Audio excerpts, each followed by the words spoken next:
मांडी से ऐसा बहुत ऐसा घीस घीस के फिर उनको वो अक्षय पात्र निकाल के हाथ में दे दिया और बोला ये रखो और किसी को भी बताना नहीं। इन्होंने जल्दी जल्दी रुमाल में बांध के अपना बैग में रख के लॉक करके रखा। वो सब नीचे से औरत लोग आने के बाद औरत लोग को बोलता है उनको पूछो मैंने क्या दिया, उनको पूछो मैंने क्या दिया। तो फिर सब जन बोलने लगे क्या दिया क्या दिया। फिर मम्मी ने बैग खोला, फिर वो अक्षय पात्र दिखा दिया। उसके बाद मम्मी को बोला, उनको बोला ये अक्षय पात्र है और तुम सदा मैं तुम्हारे घर में रहूँगा।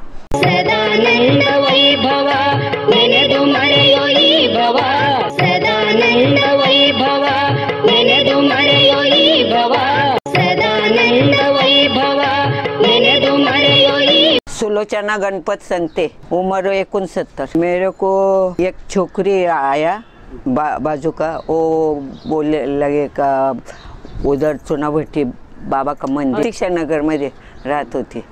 तर तिथे ती बाजूची छोटी मुलगी गेलेली तिकडे बाबांकडे आली सकाळी आणि ते मम्मीला बोलले उसका। मम्मीला सांगितलं ऐसा असा असा बाबा आहे। मी बोलले रडायला लागले। मी बोलले मला खूप त्रास होतो, नुकसान होते, अमुक तमुक, आपण जाऊया। वो 3 महीने का छोकरी, वो 4-5 साल की छोकरी, हम लोग चल के गए चुनाभट्टी। बाबा तर मेरे को मालूम भी नहीं, मैं देखा भी नहीं, फक्त मंदिर चांगलं आहे। काकांना सांगितलं मी मंदिर खूप चांगलं आहे। तर मग त्यांनी भाजी निवडत होते, जेवण केलं येणे। मेरे को डर लगा क्या घरी काय होतं काय नाही, जेवण केलेलं नाही ना। मी इकडे आले, टाइम झाला तर काय करू मी। तर घरी येते तर स्वयंपाक झालेला माझा, इने केलेला। मग बाद में हम खाना खाया, चल रोटी बना खाना खाया, परत आलो आम्ही मंदिरात आलो 8च्या आरतीला बाबांच्या। सगळे चाळीतली लोक घेऊन आम्ही चालत परत गेलो। 8 वाजता गेलो, आरती होत होती, आरतीचं दर्शन झालं। जोशी बोला, नागेश जोशी, हां, तो बोला लांबून जे लोक आले ते जोड्याने दर्शन घ्या। मी पहिलं दर्शन घेऊन बाहेर आली। बाहेर आल्यानंतर यांचा नंबर आला दर्शनाचा, खिडकीतून बघितलं। ती माझ्याबरोबर बाई होती ना, ती बोलते हो जा तुम्ही जा। मी मागच्या दरवाजाने गेले, दर्शन घेतलं।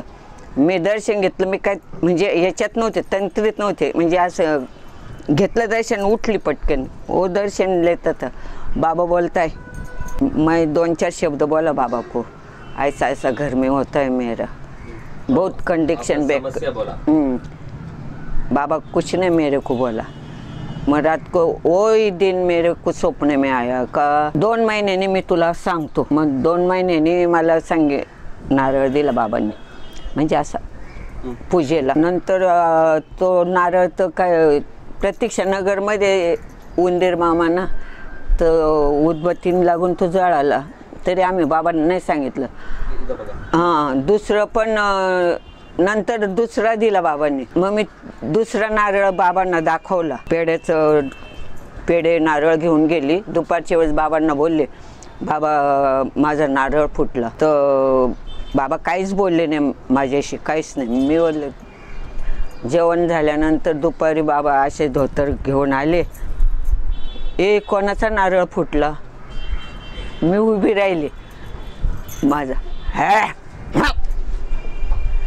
मी बोले हां, बसले। बाद मी परत बाबा आतमध्ये गेले, दुसऱ्यांदा आले, विचारलं तरी मी उठले तरी रागवले, माझ्या जोरात रागवले, हट। मी बोलले हां, मला भीतीच वाटायला लागली। तिसऱ्यांदा आल्यावर मग तो नारळ गुप्त केला बाबांनी, जो फुटका होता ना तो नारळ हे केला। आणि नंतर तिसऱ्यांदा आल्यावर परत विचारला, हाच प्रश्न मला विचारला, तुझं आणि नवऱ्याचं भांडण होतं का म्हणून सांगितलं। मी बोलले भांडण तर असं मामुली तर सगळ्यांचंच होतं। मी बोलले नाही, असं कधीतरी होतं आमचं भांडण। मग ते रेवती हो तुम्हारी जातवाली ना उसको बोला, हां तिला विचार, हां उचल, तिला विचारलं, ती बोलली मला तिने विचारलं। म्हणलं नाही आपलं तर असं मामुली भांडण तो होतं, ऐसं नाही। मग बाबांना तिने सांगितलं।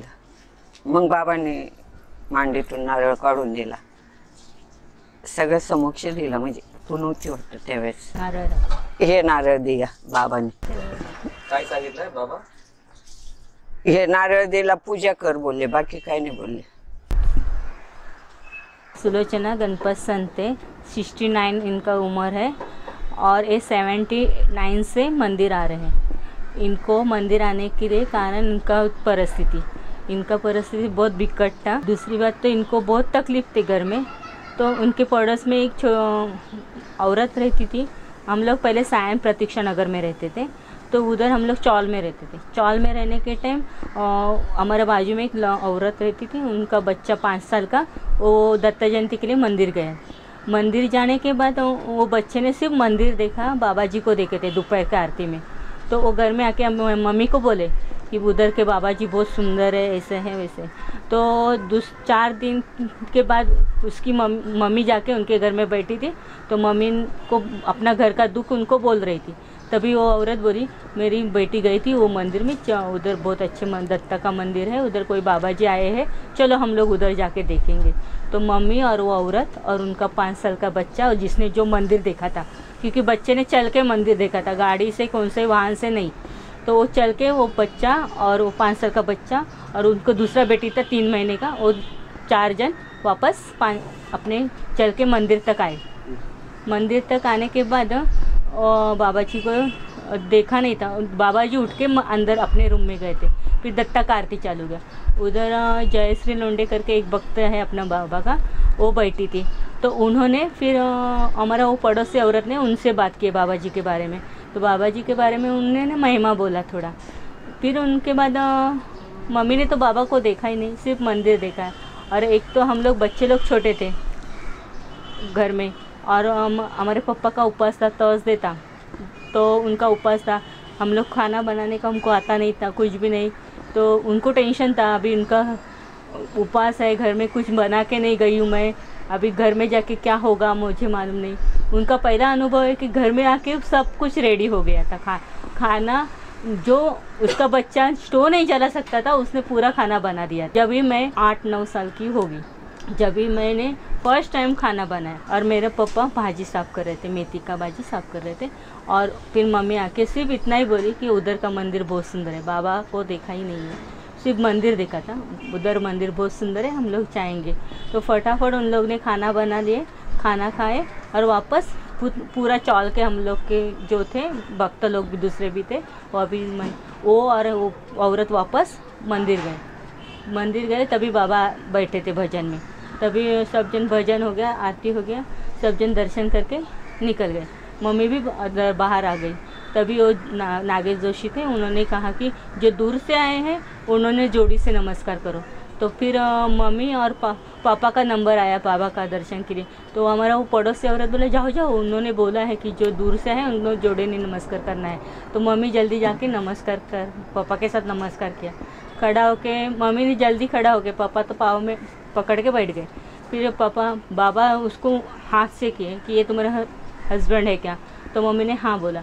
उतने 2 मिनट में उसने अपना जो भी दुखड़ा है बाबा को फटाफट बोल दिए, और फिर दर्शन करके निकल गए. फिर वही रात बाबा स्वप्न में आके बोले कि तुमको 2 महीने के बाद बोलता हूँ. और उसके बाद बाबा ने 2 महीने के बाद उनको एक नारियल दिया. नारियल लेने के बाद उसने उसका पूजा पाठ करो ऐसा बोला. तो हम लोग चौल में रहने के टाइम थोड़ा सब वो ये था, चूहा बीवा का था. तो अगरबत्ती थोड़ा उसको लग के जल के, और उसमें हमारे पापा का ऊपर भी गंडांतर था, पता नहीं वो नारियल जल गया. तो इन्होंने बाबा को कुछ बोला नहीं. तो वापस वो हम लोग विसर्जन किए. फिर बाबा ने वापस एक नारियल दिए. वापस एक नारियल देने के बाद वो क्या हो गया, मेरे पापा का मृत्यु गंडांतर आया. तो वो नारियल अपने आप ऊपर से ये हो गया, टूट गया. तो पापा बोले अभी तुम जाके बाबा को बोलो. तो इसने रुमाल में बांध के लेके आई, और उसके साथ दूसरा एक नारियल और पेड़ा आरती के टाइम बाबा को रख दिया. रखने के बाद सब जन आरती, दोपहर का आरती हो गया और प्रसाद विशाद हो गया. फिर खाना होने के बाद बाबा अंदर बैठे थे अपने रूम में, आके बाहर वापस खाना होने के बाद बाहर है. फिर इनको पूछा कि नारियल किसका टूटा है. सबका ऐसा जनरली पूछा किसका नारियल टूटा. तो इसने उठ के खड़ा होके बोला मेरा टूटा है. फिर इसके ऊपर गुस्सा किए बाबा, नीचे बैठ जाए, फिर बैठ गए। फिर वापस दोबारा पूछे तो फिर गुस्सा किए, फिर बैठ गए। फिर वापस तीसरे बार आके पूछा तो बोला कि तुम्हारे हस्बैंड वाइफ का झगड़ा होता है क्या? तो बोली नहीं, ऐसा नॉर्मली तो होता है सबका हस्बैंड वाइफ का, इतना बड़ा झगड़ा हमारा कभी हुआ नहीं है। तो वो रेवती आंटी बैठे थे, उन्होंने मराठी में ट्रांसलेशन, बाबा जो बोलते थे वो ट्रांसलेशन करके बोला। तो ये बोले ठीक है। फिर बाबा थोड़ा देर के बाद आके सबके सामने बाबा ने मांडी से ये करके ये नारियल मम्मी को दिया। देने के बाद मम्मी को बोला अभी आज से ये नारियल को तुम ही पूजा करना है। तो अभी तक हमारा मम्मी ही ये नारियल का पूजा करते हैं। म्हणजे बाबा बोलले समाधी आहे, तर समाधी म्हणून आमच्या 3 गाड्या गेल्या। त्या रात्रीला आरती भजन सगळं झालं। कुठे गेलं? आपलं विजापूरला आम्ही सगळे गेलो, भजन आरती झाली आणि बाबांच्या रूममध्ये आम्ही सगळे झोपलो आणि पुरुष लोक बाहेर झोपले। रात्री 2 वाजता सगळ्या बायका खाली गेल्या बाथरूमला, मी एकटीच होते, मी नाही गेली। मग मला बाबांनी जवळ बोलवलं, मी घाबरले, म्हणजे कशासाठी बोलवलं, म्हणजे मला भीती वाटायला लागली। मग गेले तरी मी बाबांजवळ, इधर मैं गई। मग बाबांनी मांडी ऐसा कितना टाइम करता था बाबा, किती वेळ केलं। मग हे अक्षयपात्र मला बाबांनी दिलं, मांडी से निकाल दिया, असं मांडी घासून दिलं काढलं आणि कोणाला सांगू नको, कोणाला हे करू नको म्हणून मी घेतलं आणि एक रुमालमध्ये बांधून ठेवलं। सुटकेस होती माझी डोक्याशी, सुटकेसमध्ये बांधून ठेवलं आणि त्या बायका आल्या बाथरूमवरून। बाबा बोलतात, ए हिला बघ मी काय दिलं। आता मी झाले चोर। हां, मला बोलले सांगू नको कोणाला। मी बोललं आता बाबा सांगतात सांगू नको, मी नाही सांगितलं आणि बाबाच बोलतात हिला मी काय दिलं बघ। मग मी सुटकेस उघडली, टाळा खोलून आणि दाखवलं। तर बाबा बोलले, कन्नडीतून बोलले। मग गिरजारावला सांगितलं, तिला सांग हे काय आहे म्हणून। तर गिरजाराव माहिती आहे ना, मग तिने सांगितलं मला हे अक्षयपात्र आहे, हे तुझ्या घरात राहणार नेहमी, मी तुझ्या घरात आहे, तुझ्या घरात वास आहे, मी तुझ्या घरात आहे असं मला बाबांनी सांगितलं। एवढे शब्द बोलले बाबा माझ्यावर। बीजापुर में समाधि करते हैं करके सब न्यूज़ आया, तो इन लोग बॉम्बे से 3 गाड़ी गए। जाने के बाद मम्मी पापा भी गए थे, सब जन बीजापुर गए।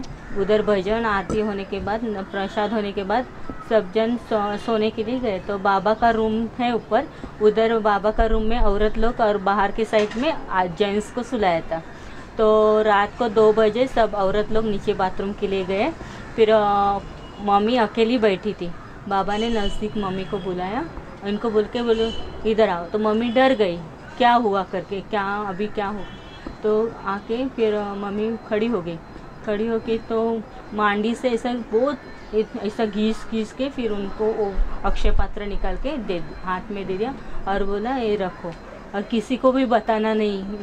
इन्होंने जल्दी रुमाल में बांध के अपना बैग में रख के लॉक करके रखा। वो सब नीचे से औरत लोग आने के बाद औरत लोग को बोलता है उनको पूछो मैंने क्या दिया, उनको पूछो मैंने क्या दिया। तो फिर सब जन बोलने लगे क्या दिया। तभी मम्मी बोली कि फिर मम्मी ने बैग खोला, फिर वो अक्षय पत्र दिखा दिया। दिखाने के बाद वो राव आंटी उधर बैठी थी, राव आंटी को बोला कि इनको इसमें नाम भी पूछा, उसमें नाम क्या है पूछा। फिर उसके बाद मम्मी को बोला, उनको बोला ये अक्षय पात्र है और सदा मैं तुम्हारे घर में रहूँगा। Jai Sadananda. If you have not subscribed our YouTube channel, kindly do it the earliest. Also, press the bell icon to get the notification when we upload a new video.